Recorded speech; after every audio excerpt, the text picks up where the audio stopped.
Hugo Concha, le saludo. Hugo, como todos los martes, me da mucho gusto pues compartir contigo mis dudas y tener tu clase de derecho gratis, déjame plantearlo así. Hugo, ¿cómo estás? Antes que nada, ¿cómo estás viviendo en lo personal? Pues estos hechos que son insólitos, decía yo, estamos siendo testigos de un... Auditorio. Mira, a mí lo que me pasa es que de repente, sobre todo en las mañanas o en las noches, de repente que vuelvo a pensar lo que nos está ocurriendo y me siento protagonista o parte del elenco de una de estas películas apocalípticas, ¿no?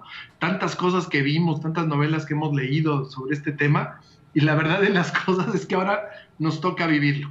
Creo que hay que de todos modos, pues, mantener siempre con todo nuestro alrededor, con las gentes que tenemos que cerca, obviamente a nuestra familia, a nuestros amigos, la gente que trabaja con nosotros, con los que trabajamos en otro lado, tratar siempre de mandar las mejores vibras y los mejores lazos para que las cosas salgan bien, ¿no?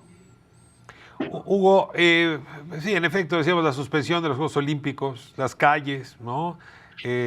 Hoy planteaba Claudio Sheinbaum una disminución impresionante del tráfico en la ciudad, ¿no? La gente se está guardando, se está cuidando, creo que estamos siendo muy responsables, pero claro, las imágenes que observamos, los comercios cerrados, ¿no? Los gimnasios cerrados, pues, en efecto.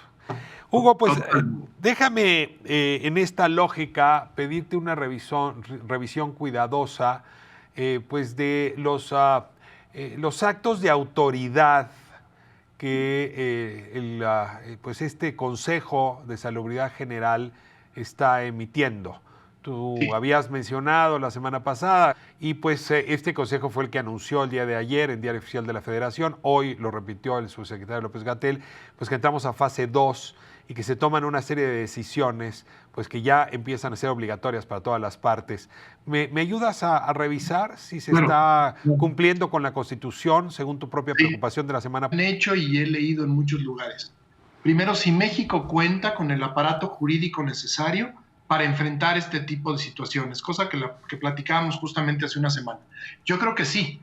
Yo creo que México cuenta con la estructura a nivel constitucional y a nivel legal. Tenemos una ley general de salud muy amplia que se mete a todos estos temas, que sí contamos con las herramientas jurídicas. Cuando, por ejemplo, oímos de manera muy correcta a la jefa de gobierno de la Ciudad de México anunciando todas las medidas que quiere tomar, justamente tú lo mencionabas, para la Ciudad de México, está muy bien que ella lo anuncie, pero no puede quedar simplemente en un anuncio. Tienen que ser normas en situación de emergencia derivado justamente de lo que marca la Constitución de la Ciudad de México, para que sean normas jurídicas que tengan validez.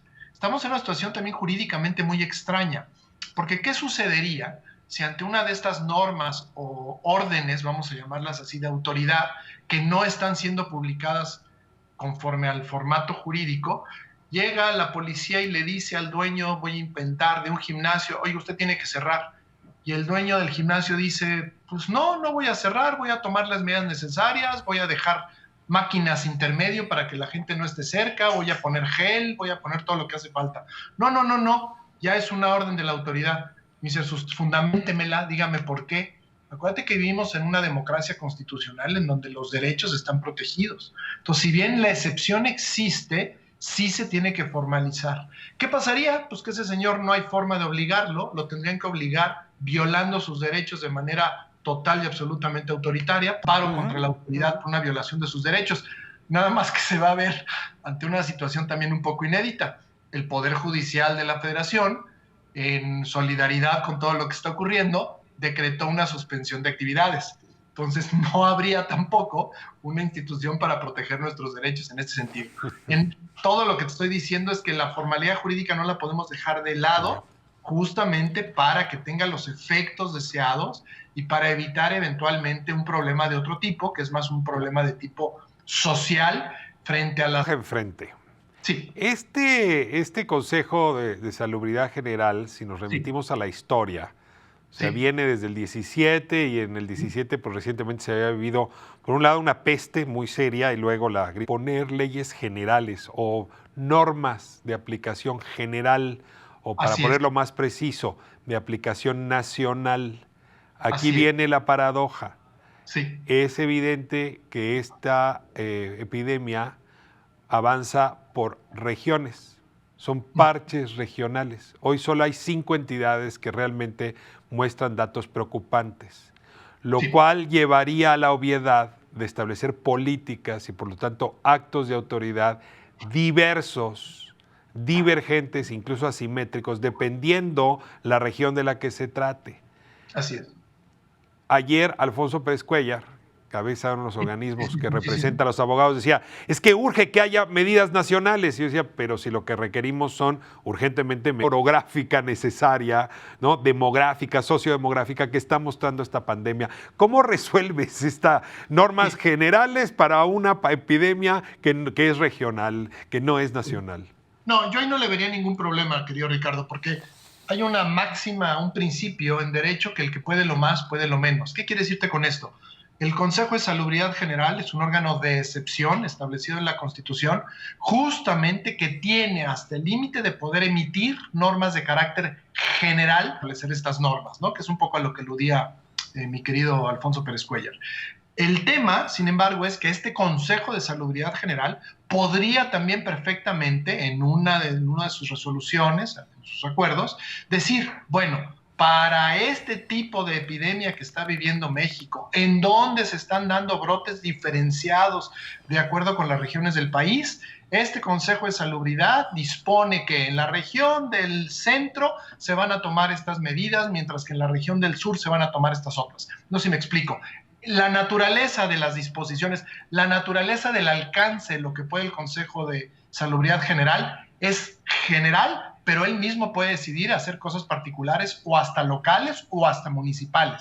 Es decir, es la naturaleza de sus actos que puede llevar a cabo todo lo que sea necesario en todo el territorio nacional. Me estás planteando, que es una muy buena pregunta, en realidad no debería ser un obstáculo para el Consejo de Salubridad General. El problema es que el Consejo ya sesionó, pero pues parece que sesionó solo para cumplir las formas, porque aunque se instaló de manera permanente, pues la verdad de las cosas lo único que hizo ahorita fue declarar al coronavirus 19 como una enfermedad de atención prioritaria.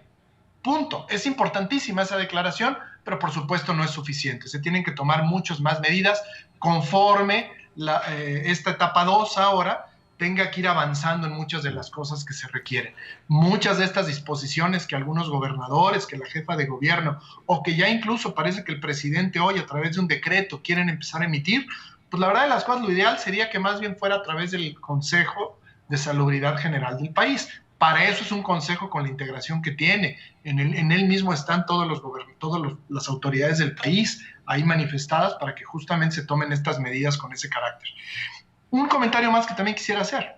Desde el año 2003, Ricardo, el entonces secretario de Salud, Julio Frenk, un doctor también de altos vuelos y muy reconocido de manera internacional, amplia que tiene. Y entonces, a través de un acuerdo, y tenía las facultades el Ejecutivo para hacerlo, se creó otro órgano para ser mucho más concreto, y un órgano mucho más chiquito, que supuestamente es para prevención y atención nada más de situaciones como pueden ser las epidemiológicas. Este se llama el Comité Nacional de Seguridad en Salud. Ese comité tuvo un papel muy destacado en el 2007 y después en el 2012 con la crisis esta de la influenza. Ese es otro órgano que también podría estar tomando medidas y proponiéndoselas, así desde el punto de vista de los especialistas que están en el comité, proponérselas simplemente al Consejo General de Salubridad para que simplemente las formalizara y las validara, ¿no? Okay. Hugo, déjame moverme ahora de territorio.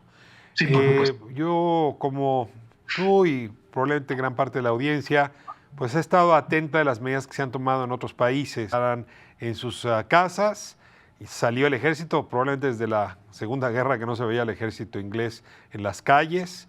Se le exige a las personas que no vayan muy lejos a hacer su mercado y que pueden salir a hacer un poco de ejercicio, pero cualquier otra actividad está prohibida. Es decir, es una limitación seria a la libertad de movimiento, y lo mismo observamos en España y desde luego lo mismo observamos en su momento en China, lo estamos viendo en Irán, lo estamos viendo en Italia. Frente a esta realidad, hoy el subsecretario de Salud dice que no ve necesidad remota en México o posible de limitar facultades, de limitar garantías individuales. Claro, yo entiendo que puede haber una, digamos, visión positiva del escenario y hay que celebrarlo, pero me pregunto si en efecto podría el Consejo de Seguridad General o el propio presidente dictar la suspensión de garantías si la epidemia así lo ameritara. Absolutamente, totalmente lo podría hacer, Ricardo. Yo escuché una entrevista larga que le hicieron por otro medio al subsecretario, en donde explicó de manera mucho más pausada y a detalle esto que estás tú justamente comentando. Lo que está previendo el subsecretario, la gran autoridad ahorita en este tema, por ser experto en epidemias, y además, ya que tenemos un secretario de salud que los chistes dicen, pues es un gran aviador, porque la verdad es que ni habla, ni aparece, ni dice, ni hace nada. Puede ser un gran estratega silente. Bueno, probablemente. No lo sé. Hugo López-Gatell lo cita todo el tiempo, a lo mejor. Sí, es su jefe, pero no nos metamos en problemas. Bueno. Lo que dice López-Gatell finalmente dice es que hay dos escenarios posibles y él le apuesta al segundo. El primer escenario es un escenario que se nos desborda, que en muy poco tiempo la famosa curva de contagios se va a niveles muy altos y esto se llevaría entre más o menos hasta dentro de de aquí a 12 semanas. Mayo y junio serían los meses muy críticos, en donde ahí sí efectivamente el sistema de salud se va a ver saturado y sobrepasado. Y ahí sí nos tenemos que agarrar porque la cosa se va a poner muy fea. No va a haber situación que alcance para cubrir el contagio y la crisis que va a vivir la población. Esto es un poco el equivalente, de acuerdo con lo que el propio López-Gatell explica, que le sucedió a los países europeos, que de acuerdo con las cifras que él maneja, empezaron a tomar medidas, como medidas de suspensión de actividades escolares, laborales, muy tarde para cuando ya había empezado el contagio. Él cree que este escenario que se pudiera presentar no lo vamos a tener. Su apuesta es por un segundo escenario en donde la curva en realidad nunca llega a elevarse de esa manera, sino que se esparce mucho más, es mucho más ancha. ¿Por qué? Y por eso llega él a decir que esto nos va a llevar hasta agosto o septiembre. Porque en ese nivel, en donde las medidas de mitigación aparentemente sí funcionan, con cooperación, por supuesto, social, en donde la gente hace lo que me ves aquí, se guarda en sus casas, trabaja desde sus casas, esto va a evitar que el contagio, no que no exista, pero que no se acumule, por llamarlo de alguna forma, en tan poco tiempo. Es decir, aquí se juega con el tiempo. Y entonces, si bien los contagios se van a ir dando de manera escalada, de manera paulatina, lo que nunca va a llevar a que el sistema de salud y su capacidad se sature y sea rebasado. Y de esa manera se puede atender de manera muchísimo más eficaz los contagios. Se prevé que el nivel de contagios en el país, en uno u otro, pues iban a llegar al 70%. Pero a ver, Hugo, explicado muy bien por ti, lo mencionabas al principio, si fuéramos al escenario 1, tendríamos que suspender garantías. Y no hay garantía de que el escenario 1 no se presente. No. Que suspender. Y desde esa lógica, te vuelvo a insistir, ¿quién tendría que suspenderlas? ¿Qué garantías se podrían suspender? ¿Qué soporte constitucional habría? El Consejo Nacional de Seguridad seguramente emitiría disposiciones generales, a la par que el presidente de la República, en uso de sus facultades y probablemente utilizando el artículo 29 de suspensión de garantías, tendría que emitir un decreto aprobado por el Congreso justamente para hacerlo.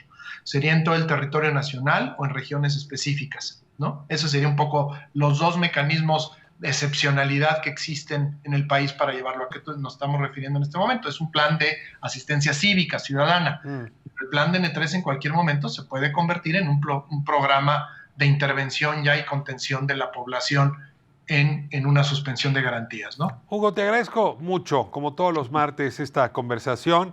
Y bueno, pues te veo relajado, sin corbata, sin saco, pero supongo que con igual volumen de trabajo. Bueno, creo que con corbata me has visto una sola vez, porque casi no las uso, pero sí. El día que te casaste te vi de corbata, Hugo. Vamos a corte, le agradezco muchísimo a Hugo Concha y nos estamos escuchando. De vuelta